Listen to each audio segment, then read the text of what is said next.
Das Platzertal, ein abgelegenes Hochtal im Westen Tirols. Natur, die sich seit der Eiszeit ungestört entwickelt hat.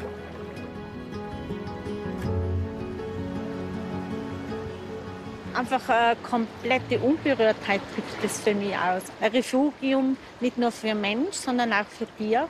Und das ist einfach ganz was Kostbares, das man einfach erhalten muss. Das kann man nicht dahingeben.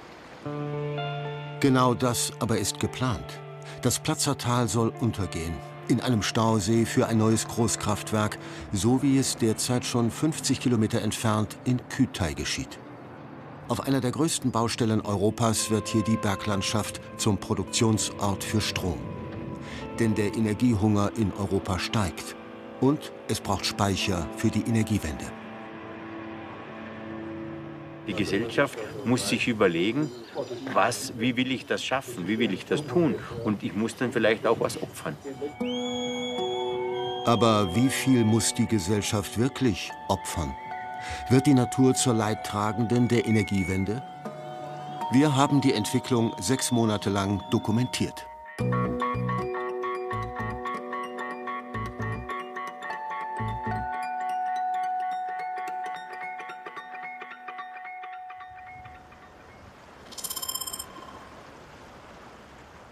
Anita Hofmann ist ins Platzertal hinaufgestiegen. Dieses Nachbartal ihres Heimatortes soll nach den Plänen der Tiroler Wasserkraft AG zu einem Pumpspeicher werden. Für ihren Kampf gegen das Projekt sammelt sie Informationen und hat fachkundige Begleitung dabei. Die Biologin Anna Schöpfer. Also da sieht man eben auch der verzweigte Bach, wo teilweise schnellere Fließgeschwindigkeiten sind, gröbere Materialien transportiert werden. Dann gibt es aber auch die Bereiche, wo der Bach langsamer fließt, wo abgebremst wird, wo sich dann Sand ablagert. Das heißt, über sehr lange Zeiträume wird das Tal gestaltet. Also das ist nach der Eiszeit, der letzten Eiszeit, langsam entstanden, bis das Tal dann so in der Form, wie wir es jetzt sehen, eben ein Tal, wo durchaus in dieser schon auch liebliche Talboden als starker Kontrast zu den Felsen und zu den Bergen eben da sich ausgeformt hat.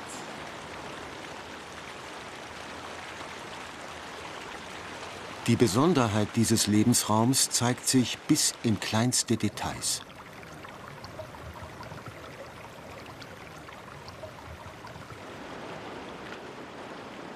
Wir kennen uns in der Materie eigentlich nicht so aus.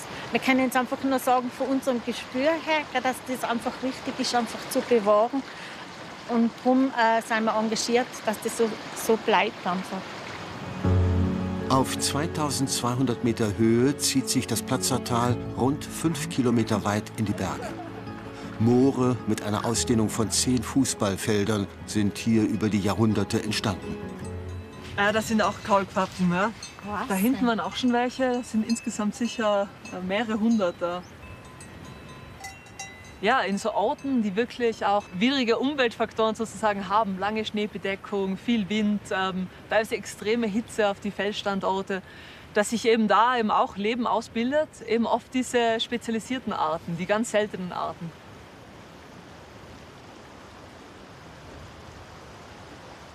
Also auf alle Fälle mal Grünfrösche. Dann haben wir schon gesehen vorher natürlich Heuschreckenarten, viele, die da vorkommen. Dann natürlich auch große Greifvögel, die da ihr Jagdhabitat haben. Murmeltiere hört man immer wieder, haben wir jetzt schon aus der Ferne auch ein paar gesehen. Also unterschiedliche Arten, die da in so einem Hochtal ihren Lebensraum haben. Eine Werkstatt der Evolution. Durch den Klimawandel werden Naturlandschaften immer wichtiger, die sich abseits des Menschen entwickeln konnten.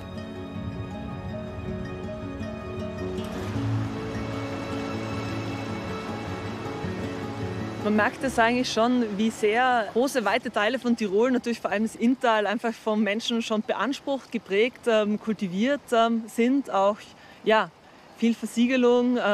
Und dann gibt es eben noch diese Hochtäler. Da kennt man viele noch gar nicht und entdeckt sie vielleicht so nach und nach wie im Platzertal. Und das ist dann auch das Tolle, wenn man die Natur dort beobachten kann und natürliche Prozesse und Dynamiken beobachten kann. Du hast das genau auf den Punkt gebracht. Was das Hochtal einfach für viele einfach bedeutet. Und wenn es gestaut werden würde, nachher würde das alles verloren gehen.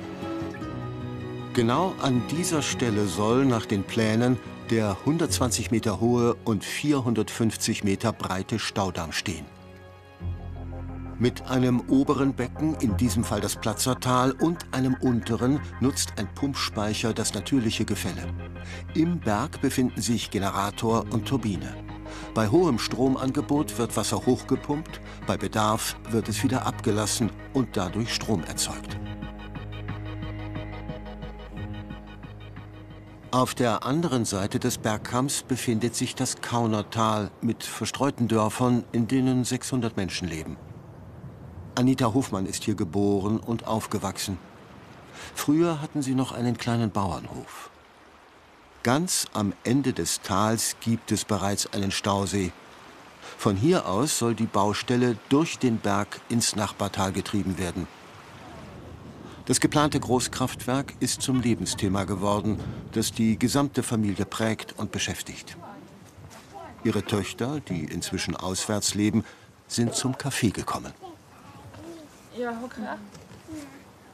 Mein Mann ist von Island und da ist mir auch schon aufgefallen, dass wir in Tirol eigentlich nur begradigte Flüsse haben. In Island sind eigentlich fast keine Flüsse begradigt. Bei uns sind alle begradigt und wir sehen das eigentlich nicht, weil wir es nicht kennen. Ich finde eigentlich richtig schlimm, dass man schon merkt, dass sich eigentlich die Leute da vor Ort nicht wirklich gegen das wehren, was ich nicht verstehe, weil für mich ist das echt was man verteidigen muss, weil man profitiert ja so viel von der Natur und das tut halt fast niemand und mit dem tue ich mich hart. Und das ist schon ein großer Grund, wieso ich auch nur da mit meiner Familie wohnen mag. Um zu verstehen, was genau geplant ist, muss man 10 Kilometer ins Kaunertal gehen. Dort befindet sich der Dreh- und Angelpunkt der Kraftwerkspläne. Seit den 1960er Jahren ist der Gepard-Speicher in Betrieb. Beim Bau war es einer der größten Staudämme der Welt.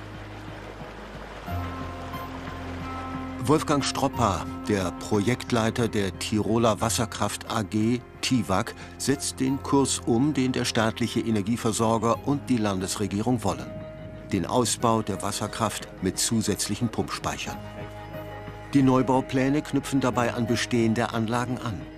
Vom Gepard-Speicher aus als möglichem Unterbecken haben die Planer die umliegenden Bergtäler untersucht, ob sie für einen zweiten Stausee geeignet sind. Die gesamten Bauarbeiten sollen vom Kaunertal durch den Berg hindurch abgewickelt werden.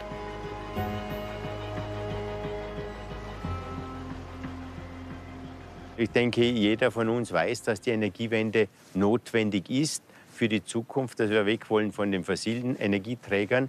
Und wir hier haben die Möglichkeit, die Ressourcen, die wir haben, auch entsprechend zu nutzen. Und zwar umweltschonend zu nutzen, was also unser größtes Ziel auch ist. Unterhalb des 150 Meter hohen Damms im Kaunertal ist der Platz für die Großbaustelle geplant. Erwartet wird eine Bauzeit von 8 bis 10 Jahren. Die Baukosten werden derzeit auf mehr als 2 Milliarden Euro geschätzt. Für das Vorausbaukraftwerk Kaunertal wird die bestehende Kraftwerksanlage mit dem Speicher Gepard ausgebaut. Weiter westlich ist ein neuer Speicher im Platzertal vorgesehen. Wir haben hier in etwa 650 Meter Höhenunterschied. Und vorgesehen ist quasi ein Zubau durch eine neue Überleitung aus dem Hinternötztal mit dem rund 24 Kilometer langen Überleitungsstollen dann das Wasser in den Gepard-Speicher hier einzuleiten. Bei großem Stromangebot wird nach diesen Plänen Wasser aus dem Gepard-Speicher ins Platzertal hochgepumpt. Der Speicher funktioniert wie eine Batterie. Für die dauernde Stromproduktion werden 80% der Quellflüsse des Ötztals unterirdisch zugeleitet.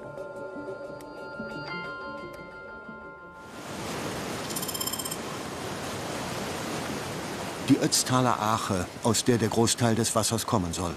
Einer der seltenen durchgehenden Wildflüsse von den Gletschern bis hinunter zum Inn. Naturschatz, ungezähmt und Eldorado für Wassersportler. Die Kajaklehrerin Marike Vogt betreibt hier in der Region ihre Schule.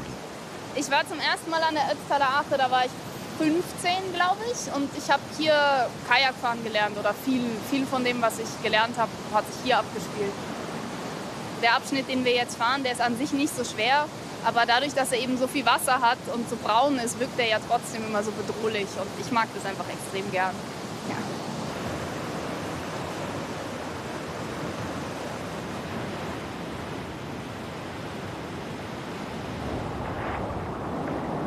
Also der Fluss hat Kraft und das ist klar, dass da Energie vorhanden ist. Ja. Aber es ist eben auch ein Lebensraum und es ist auch etwas, was wir Menschen für andere Sachen brauchen, als eben nur für die Energie. Der Fluss als Ort so der Kühle und der Erholung wird einfach auch immer wichtiger. Mit dem Verein WETT, Wildwasser erhalten Tirol, engagiert sie sich für den Erhalt der letzten Wildflüsse und wurde zum Gesicht des Kampfs um die Ötztaler Ache. Ich werde oft gefragt, wie man das eigentlich aushält, sich so für einen Fluss einzusetzen, weil man ja sehr viele Rückschläge erlebt, sehr anstrengend ist. Und ich habe schon oft überlegt, ob ich das eigentlich will. Aber das Problem ist, ich kann gar nicht anders. Also dieser Fluss liegt mir so am Herzen, dass wenn ich das nicht machen würde und ich hätte nichts getan und sie würden das Wasser ausleiten, ich hätte einfach für immer ein schlechtes Gewissen, dass ich mich nicht eingesetzt habe. Also es ist leider gar keine Option. Frühjahr 2023. Marike Vogt wagt mit ihrer Mitstreiterin Anne den Schritt in die Öffentlichkeit im Tal. In Sölden, Tourismushochburg im Ötztal, soll ein Film der Naturschutzorganisation WWF gezeigt und über die Kraftwerkspläne diskutiert werden. Ja, es ist schon wichtig heute in Sölden. Also Sölden ist ja einer der Hauptorte. Ja, ein bisschen aufgeregt schon, ja. Es geht nicht nur ums Bootfahren, es geht nicht nur um die Ötztaler Ache, es geht einfach um das Wasser aus diesem ganzen Tal. Und ich habe das Gefühl, dass das noch nicht bei allen wirklich angekommen ist, was das bedeutet und was für Folgen das hat. Und dafür sind wir da. Zu diesem Zeitpunkt hat die TIWAG die Genehmigungsunterlagen, die 20.000 Seiten umfassen, bei der Landesregierung zur Prüfung eingereicht. Damit ist das Verfahren gestartet. Öffentliche Aktionen gegen die Landesregierung oder den Staatskonzern sind in Tirol ungewöhnlich.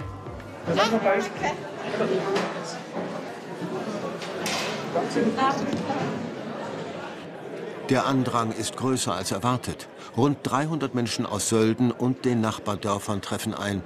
Das Thema treibt die Bewohner des Tals um. Will man das nicht? Ich bin so zwiegespalten und darum bin ich da, dass ich eine Meinung bilden kann. Probieren wir es. Das gute Gewissen für die nächsten Generationen, dass wir ihnen nicht kampflos aufgeben wollen. Weil uns unser Wasser wichtig ist. Auf dem Podium tritt auch der Ötztaler Landwirt Reinhard Scheiber auf. Ja, danke sehr. Einen schönen guten Abend allen möchte ich wünschen. Wir sehen alle, wir in der Tourismus, Wellness, Skipisten, Lifte, wie wir die Landwirtschaft betreiben. Das braucht Energie und wir müssen einen Beitrag dazu leisten und wir sind ja bereit dazu anzuleisten. Leider muss es halt so funktionieren, dass wir alle da noch leben können. Viele Interessen sind im Spiel, das wird schnell deutlich. Das Vorhaben der TIWAG, das Wasser abzuleiten, hat auf einen Schlag eine Konkurrenz ums Wasser ausgelöst. 3 Monate später, im Sommer, hoch oben im Ötztal. Hier bewirtschaftet Reinhard Scheiber mit seiner Familie einen traditionellen Bergbauernhof. Das Einkommen verdient er hauptsächlich in einem Sportgeschäft, aber zusammen mit seiner Frau betreibt er weiter eine naturnahe Landwirtschaft in extensiver Wirtschaftsweise. So trägt er auch dazu bei, die alpine Kulturlandschaft mit den artenreichen Wiesen zu erhalten. Weil im Ötztal, einem Trockental, relativ wenig Regen fällt, sind die Gewässer lebenswichtig fürs Vieh und die Vegetation, für das Futter. Die Berghänge über dem Ort beweidet er auch noch mit 12 Tieren des traditionellen Tiroler Grauviehs. Die Milchkühe holt er an diesem Abend von der Skipiste. Jetzt will sie noch mal. Komm, hopp. Komm. Geh mal, hopp. Man glaubt, wir haben da Wasser im Überfluss, weil man von hinten die Gletscher noch Wasser bringen. Aber was uns ja die Glaziologen und die Klimaforscher sagen, und wir merken es ja jährlich, die Gletscher schwinden. Und dann wissen wir nicht, wenn die Gletscher weg sind, wie geht es dann weiter. Alles hängt hier am Wasser. Auch für Hotels, Skibetrieb und den Kunstschnee braucht der Ort Wasser und Energie. Hoppa. Es ist unser Lebensraum da. Wir leben da von der Natur, mit der Natur. Und wenn uns die Ressource Wasser zum großen Teil genommen wird, dann macht das alles keinen Sinn mehr. Dann wird der Tourismus nicht mehr so funktionieren, wegen dem die Leute ja kommen, wegen unserer Gegend, die Skipisten, die Landwirtschaft. Und das ist unsere Lebensgrundlage und dafür kämpfe ich. Und das ist der einzigste Sinn. Aber auch der Strom kommt in Tirol aus Wasserkraft. Dabei wäre etwa Photovoltaik für den Skibetrieb eine Alternative. Zusätzlich gibt es eine Unbekannte. Wie werden sich schmelzende Gletscher und Trockenheit auf den Wasserhaushalt auswirken? Als Vorstand der Wasserversorgung für den kleinen Weiler unten ist er für das Wasser verantwortlich und kontrolliert regelmäßig die Quellfassungen. Gerade hat es viel geregnet.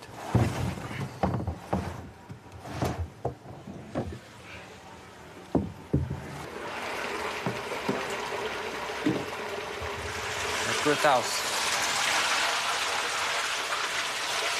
Reinstes Quellwasser. Und wir haben relativ viel Niederschlag gehabt heuer im Sommer. Und das wirkt sich in der Schüttung aus. Seien wir zufrieden. Es war aber, besonders in den vergangenen Hitzejahren, auch schon anders. Einmal ist die Hälfte der Quellen versiegt. Ein Vorgeschmack darauf, was der Klimawandel bringen könnte. Auch der rasante Gletscherrückgang wird den Zufluss in Zukunft verringern.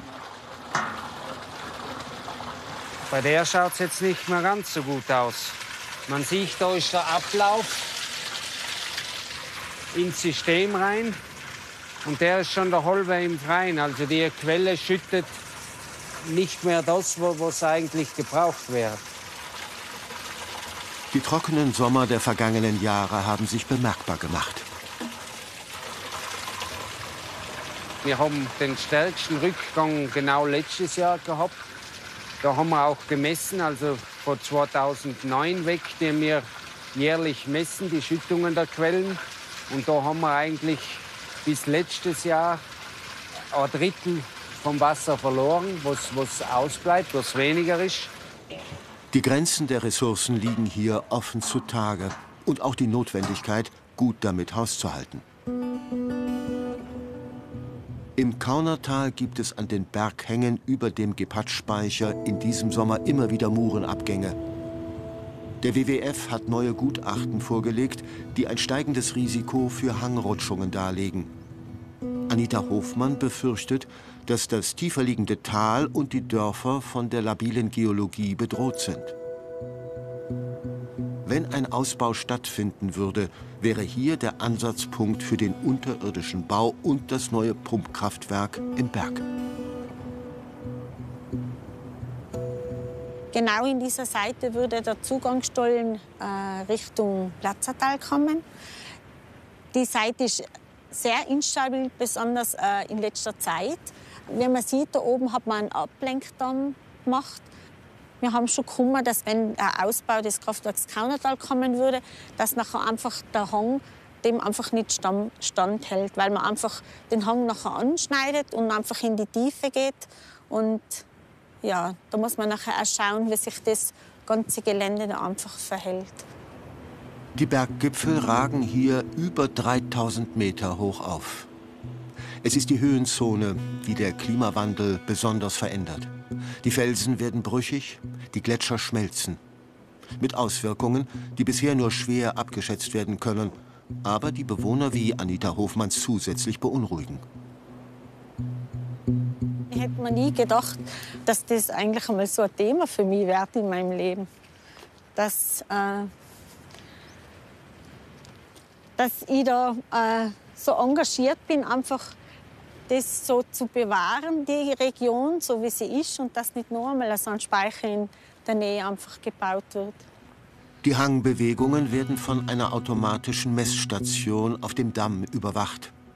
Auch im Inneren der 150 Meter hohen Talsperre wird kontrolliert. Wolfgang Stropper will zusammen mit dem verantwortlichen Ingenieur demonstrieren, wie viel für die Sicherheit getan wird. Wasserseite und die gehen auf die Luftseite. Im Kontrollstollen zeigt er unter anderem, wie das Leitungssystem Veränderungen im Damm misst. Die Instrumente werden 14-tägig geprüft.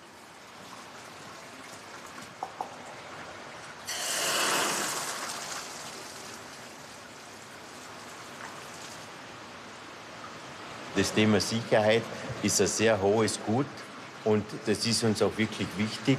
Und natürlich die Sorgen der Menschen muss man ernst nehmen, aber ich denke, das, was wir hier machen und planen, spiegelt das auch wider, dass wir wirklich sehr sorgsam mit den Dingen umgehen und auch sehr sicher unsere Anlagen bauen und betreiben. Thema ist halt, wie kann ich Energie speichern? Und großtechnisch ist derzeit ein Speicher, ein Wasserspeicher, ein Damm, die beste Möglichkeit, das zu tun.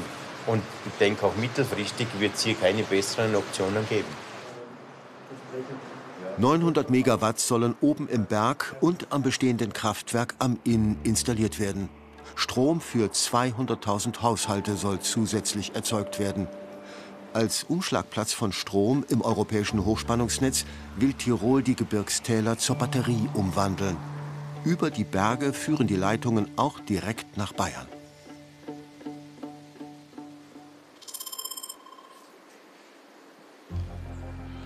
Die Fäden laufen in der Schaltleitstelle des in Bayern verbreiteten Netzbetreibers TenneT zusammen.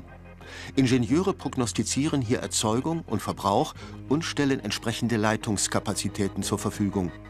Minutengenau wird der Stromfluss über die Landesgrenzen hinaus gesteuert.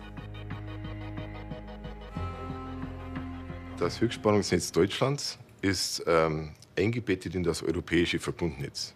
Das europäische Verbundnetz verbindet die Netze von über 30 europäischen Ländern miteinander. Dies geschieht über grenzüberschreitenden Leitungen, die sogenannten Kuppelleitungen. Im Süden ist das bayerische Netz direkt mit Tirol verbunden und den jetzt schon existierenden Kraftwerken in Kütei, hier KHT, und einem bestehenden Pumpspeicher Sellrhein-Silz. Das ist ein sehr spannendes Kraftwerk, da es zum einen sehr, sehr schnell ans Netz geht, sehr, sehr gut regelfähig ist und als Pumpspeicherkraftwerk sowohl in der Lage ist, einzuspeisen, als auch als Verbraucher zu fungieren. Indem dass es Strom aufnimmt durch das Hochpumpen vom Unterbecken ins Oberbecken. Und wenn dann Bedarf da ist an Energie, kann die wieder erzeugt werden, die Energie, indem man das Wasser vom Oberbecken durch die Turbinen ins Unterbecken ablässt. Durch diese Regelfähigkeit, durch diese schnelle Regelfähigkeit von Sellrhein-Silz ist es prädestiniert für diese Regelleistungsarbeit und ein Pumpspeicherwerk ist für einen Netzbetreiber ein Juwel.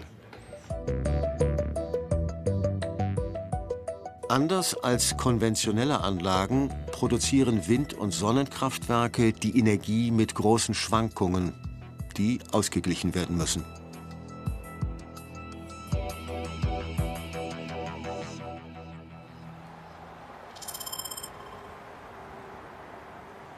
Defizite im System bekommen selbst kleine Betreiber, wie die Genossenschaft Bürgerenergie Region Regensburg, zu spüren.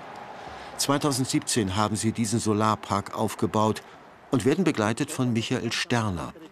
Er leitet die Forschungsstelle Energienetze und Energiespeicher an der Ostbayerischen Technischen Hochschule Regensburg und hat einen Bestseller über die Energiewende geschrieben. Als einer der ausgewiesenen Spezialisten interessiert er sich für jeden Baustein im Netz. Am Freitag, Samstag, Sonntag haben Sie euch abgeregelt? Ja. Aha. Also mindestens 15.000 Kilowattstunden nicht produziert. Also eigentlich ein Blödsinn. Ne? Das hat damals direkt vor Ort verbraucht und braucht die Leitungen dann nicht. Ne? Ja. Das wäre ja bei euch in der Genossenschaft genau das Ziel. Ja, eben. Hier in diesem Solarpark wurden am Freitag, Samstag und Sonntag der Solarpark abgeriegelt. Das heißt, Strom nicht genutzt, und zwar in einem Umfang von 15.000 Kilowattstunden. Das ist so viel, wie 3 bis 4 Haushalte in einem Jahr verbrauchen, weil wir zu wenig Netze haben, zu wenig Speicher haben und das über Jahre verschlafen wurde von der bayerischen Politik. So ist die Stromversorgung immer noch auf fossile Kraftwerke und alte Technologien angewiesen. Die bestehende Infrastruktur kann mit der Entwicklung nicht richtig Schritt halten. Ich sehe halt aus den Strompreisanalysen heraus, dass wir einfach viel zu wenig Speicher haben und dass das einfach total stiefmütterlich behandelt wurde. Ne? Es wurde sich um die Erzeugung mit Wind und Sonne gekümmert, um die Netze, um die Verbraucher, aber es wurde nicht mal definiert, was der Speicher ist. Das haben wir jetzt mittlerweile. Aber wenn Sie jetzt neben so einem Solarpark, wo eigentlich neben jedem Solarpark und jedem Windpark gehört eigentlich ein Batteriespeicher hin, der dann einfach auch in die Zeiten, wo der Strom nicht gebraucht wird, auffängt und dann zu einem späteren Zeitpunkt wieder zur Verfügung steht. Wenn dieses dezentrale System einmal funktioniert, würden die Pumpspeicherkraftwerke keine große Rolle mehr spielen. Das Gros wird über Batteriespeicher, über die Gasspeicher laufen. Ja, also das ist einfach nur eine Frage der Zeit, bis dass die so weit in den Kosten herunterkommen. Gerade die Millionen von Elektroautos, die wir halt sehen, wenn man die mal auch als Speicher nutzen kann mit rein und raus, wie es jetzt noch nicht der Fall ist, kann ja nur laden, aber nicht entladen, das Auto. Wenn das mal etabliert ist und auch halt die zahlreichen Parkplätze dafür genutzt werden mit Photovoltaik und so weiter, dann glaube ich, sind definitiv die Pumpspeicher auch entbehrlich. Das intelligente Stromnetz der Zukunft, Smart Grid genannt, kombiniert Erzeugung, Speicherung und Verbrauch. So werden Schwankungen automatisch ausgeglichen. Die Nachfrage passt sich an das Angebot an. Die Schlüsselfunktion von unserem zukünftigen intelligenten Stromnetz, dass ich wie in der Landwirtschaft mich nach Wind und Wetter richte und dann einfach die Maschinen laufen lasse, wenn die Sonne da ist, wenn der Wind da ist. Genauso wie ich die Ernte einfahre, wenn das Wetter passt.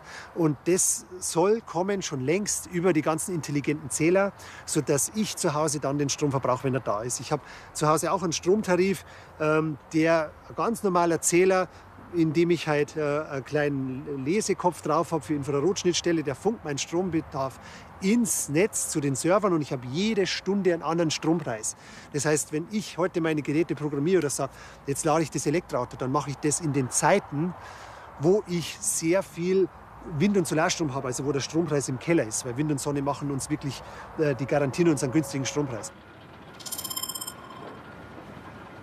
Auch weil die intelligenten Netze und Speicher bisher nur in Ansätzen existieren, verfolgt Tirol seine Politik weiter. Das erste neue Großprojekt ist seit 2020 in Kütai bei Innsbruck im Bau. Auch hier wird ein bestehender Stausee um einen neuen Pumpspeicher ergänzt. Das vorher unberührte Längental wird derzeit auf einer der größten Baustellen Europas zum Stausee umgegraben. Es ist die Blaupause für das Projekt im Kaunertal. Es ist ein besonderer Tag. Auf Einladung von Wolfgang Stroppa ist der Gemeinderat des Kaunertals mit dem Bürgermeister zu einer Baustelle gekommen, wo nur 50 Kilometer entfernt das zu sehen ist, was auf das Kaunertal und das Platzertal zukommen könnte. Die TIWAG demonstriert Offenheit. Wolfgang Stroppa erklärt den Gemeindevertretern die Logistik der Großbaustelle bis in die Details.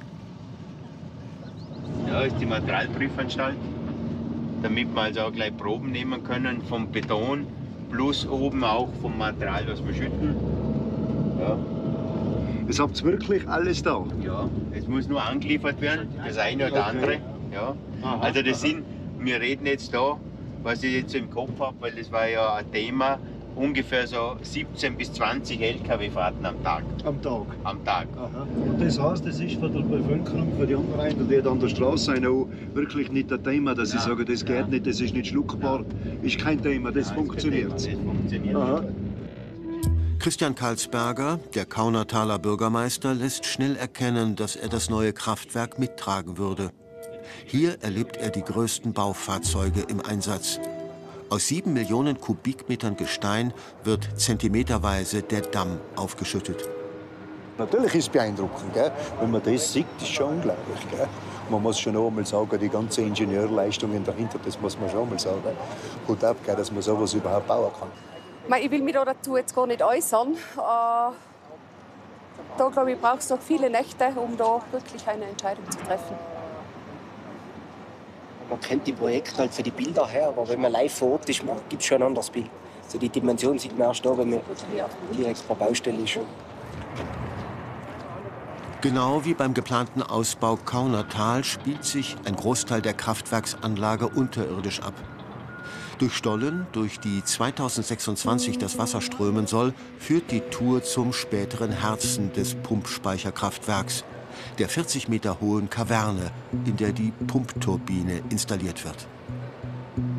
Wie im Fall der Ötztaler Ache wird auch hier im Kühtai ein Stollen gebaut, der Wasser aus benachbarten Bergtälern ableiten wird. Zusätzlich zum Pumpspeicher wird eine Leistung von 130 Megawatt installiert, die ca. 35 Windrädern entspricht.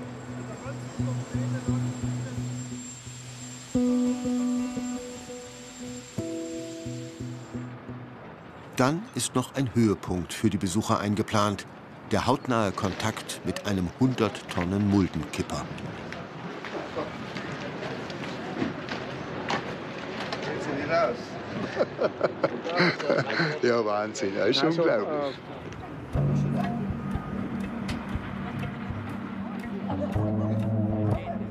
Ein Erinnerungsfoto, dann geht es zurück.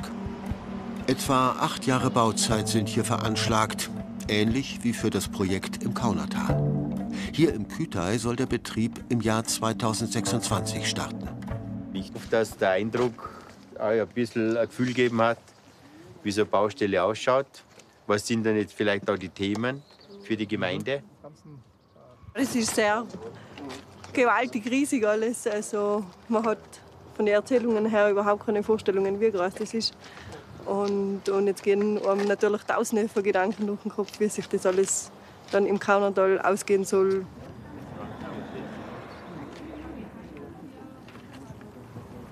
Die Energiewende braucht Speicher. Die Bevölkerung oder die Gesellschaft muss sich überlegen, wie will ich das schaffen, wie will ich das tun. Und ich muss dann vielleicht auch was opfern. Ja. Also das Tal hat dann eine andere Funktion. Eine umfassende Umweltverträglichkeitsprüfung geht solchen Vorhaben voraus.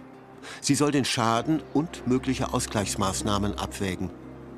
Oberhalb der Baustelle im Längental wurde besonders wertvoller Moorboden transplantiert.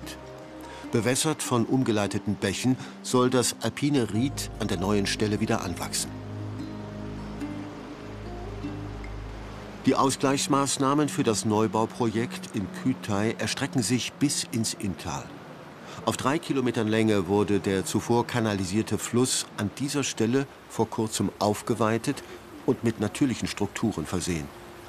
Der Projektchef der TIWAG, Wolfgang Stroppa, beurteilt die erste Entwicklung mit der konzerneigenen Ökologin.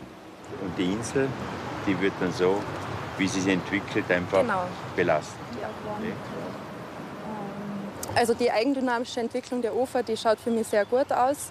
Man sieht entsprechende Anrisskanten, Sandbänke bilden sie bereits aus. Die Gewässer sind überströmt, die Wurzelstöcke schauen gut aus. Also vor allem im oberen Bereich, wo man die Wasserbausteine zurückgebaut hat, sieht man einfach und kann man sukzessive, auch wenn man nicht jeden Tag vor Ort ist, einfach erkennen, wie sich da in seinen Raum wieder zurückholt.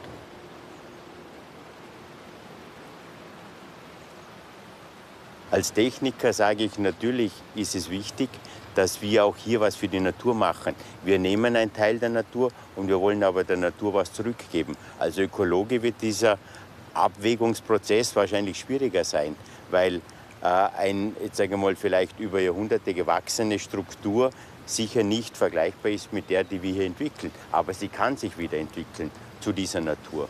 Und am Ende des Tages ist es eine Abwägung, ist ein Abwägungsprozess. Ja? Wir versuchen, diesen Eingriff, den wir machen, auch entsprechend zu kompensieren.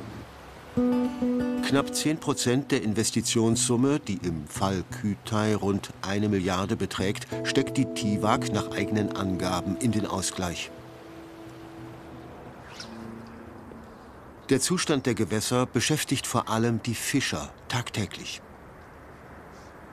Am einzigen verbliebenen Altarm des einst verzweigten und meandernden Inn hat die Fischereigesellschaft Innsbruck ihre Fischerhütte. Luis Töchterle war lange der Geschäftsführer. Also der Inn ist insgesamt in einem erbärmlichen ökologischen Zustand. Also immer, wenn der Preis an der Börse interessant ist für die TIWAG, dann wird Strom produziert. Und das geht von 0 auf 100. Das heißt, die Kraftwerke produzieren Strom, es fließt viel Wasser über die Turbinen und in den Inn und durch das ganze Land durch. Und das passiert 2-3 Mal im Tag. Und das passiert, dass sehr viele Jungfische vor allem stranden, in so flachen Dümpeln liegen bleiben. Das Wasser sinkt ab und die sind tot. Das macht die Ausgleichsmaßnahme quasi wirkungslos. Luis Töchterle findet sie auch an anderen Stellen fehlplatziert, wie an dieser aufwendig angelegten Einmündung eines Gebirgsbachs als Fischtreppe. Ja, das ist im Prinzip eine gute Idee, Seitengewässer so anzubinden, dass Fische aufsteigen können. Und das ist da passiert, dass der Blockwurf unterbrochen worden ist, über den vorher das Wasser einfach abgefallen ist in ihn, wo nie ein Fisch aufsteigen kann. Nur an der Stelle, da münden 2 Bäche ein, die beide als Laichgewässer nicht in Frage kamen. Einfach eine technokratische Maßnahme mit viel Beton umgesetzt, ohne Nutzen, ohne ökologischen Nutzen.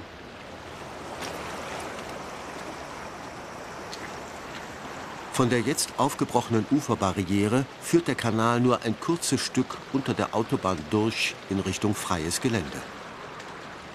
Dann schauen die Fische buchstäblich in die Röhre. Luis Töchterle findet nichts von den Lebensraumstrukturen, die Fische bräuchten, die aus dem Inn in die Seitengewässer aufsteigen wollen. Das, was wir da sehen, das ist kein Fischlebensraum, weil ab da eine ganze Reihe von mannshohen Abfällen beginnt. Da kann kein Fisch hinauf. Und wegen dieser ganz kurzen Strecke eine Zugänglichkeit zu bauen, ist eigentlich nutzlos. Das ist hinausgeworfenes Geld. Wirklich wettmachen lässt sich die Naturzerstörung aus seiner Perspektive nicht. Das hat miteinander ökologisch gesehen ganz wenig zu tun. Wir haben einen sehr schlechten Inn als Fischlebensraum und wir haben wunderschöne Hochgebirgslandschaften und Täler und Bäche da oben mit Mooren und vielfältigen Lebensräumen. Wenn ich das eine zerstöre und das andere verbessere, das ist kein Ausgleich. Das ist einfach ein Versuch, wie in einem Umweltverträglichkeitsverfahren versucht wird, irgendwie eine Brücke zu bauen, damit man solche sehr tief in die Natur eingreifende und schädigende Maßnahmen rechtfertigen kann. Aber es ist eigentlich eine Mogelpackung.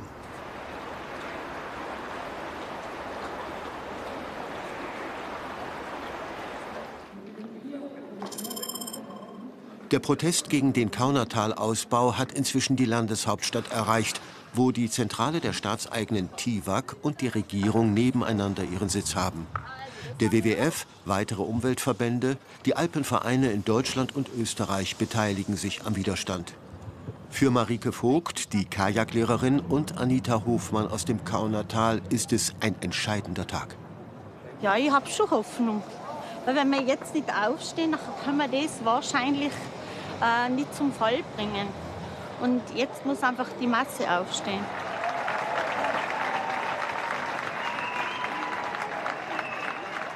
Im Genehmigungsverfahren muss die TIWAG zu diesem Zeitpunkt noch einmal nachbessern und weitere Gutachten zur Umwelt- und Klimaverträglichkeit des Großkraftwerks nachreichen. Die Landesregierung bekräftigt indes den Kurs, dass die Pumpspeicherkraftwerke für die Energiewende in Tirol zwingend erforderlich seien. Rund 600 Menschen protestieren dagegen.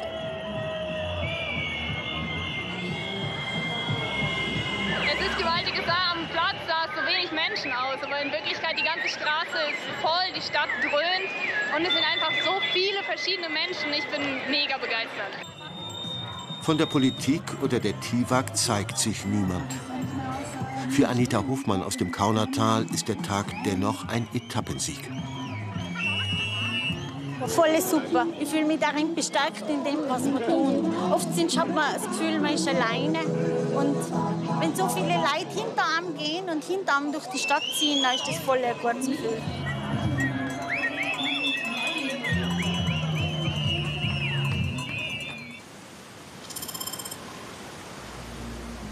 Im oberen Ötztal haben die Gewässer in diesem Sommer einen guten Wasserstand. Ausgiebige Niederschläge und die Gletscherschmelze sorgen immer wieder für Nachschub. Im Tal, das 80% seines Gebirgswassers abgeben soll, bekommt Reinhard Scheiber immer mehr Zustimmung für seinen Kampf ums heimische Wasser. Nicht nur als Agrarobmann der Landwirte. Inzwischen stellen sich auch die Tourismusverbände und Vertreter der konservativen Regierungspartei ÖVP in den Gemeinden des Ötztals offen gegen das Projekt. Es werden immer mehr, die sich gegen den Ausbau, speziell gegen die Ableitung der Ötztaler Gewässer aussprechen im Tal. Der gesamte Ötztal-Tourismus hat sich klar dagegen ausgesprochen. Die Bürgermeister im Tal haben sich dagegen ausgesprochen. Es gibt eine Menge Beschlüsse, sei es von den Wassergenossenschaften, von den Agrargemeinschaften. Mehr gibt es fast nicht mehr. Ja, vielleicht den Pfarrer haben wir jetzt noch nicht gefragt. Den kann man vielleicht auch noch fragen, ob der vielleicht auch noch unseren Segen von oben holt, dass das Wasser da bleibt. Aber sonst haben wir eigentlich alle beieinander. Das unberührte Platzertal und seine drohende Zerstörung erscheint nun immer häufiger in den Medien.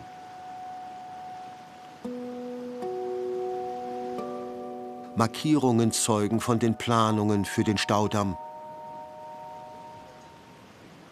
Und der Ort wird zu einem Anziehungspunkt für Menschen, die sich selbst ein Bild machen wollen von der bedrohten Landschaft. Bis zu einem möglichen Start der Bauarbeiten werden noch mehrere Jahre vergehen. Die TIWAG muss weitere Gutachten nachreichen. Diejenigen, die jetzt hierher kommen, machen sich viele Gedanken. Jetzt eigentlich wird es immer kritischer, so hört man doch, dass das einmal zugestaut werden soll und dass da wirklich das Kraftwerksprojekt eben verwirklicht werden soll. Deswegen haben wir uns gesagt, kommen wir noch mal daher und schauen uns den Ort an, solange das keine Wasserfläche ist und man noch die Naturschönheiten sieht.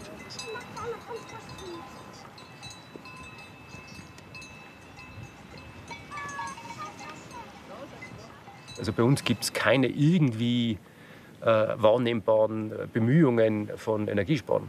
Also es gibt weder irgendeine Kampagne noch irgendwelche Dinge. Es gibt, ja, also gibt's nicht, stimmt schon, es gibt irgendwie Energie Tirol, die irgendwo ab und zu mal einen Flyer rausgibt oder was auch immer. Aber die Diskussion müsste halt inzwischen langsam drehen. Also man müsste irgendwie hingehen und müsste sagen, okay, wofür brauche ich Energie, wie kann ich das einschränken und was gebe ich dafür her?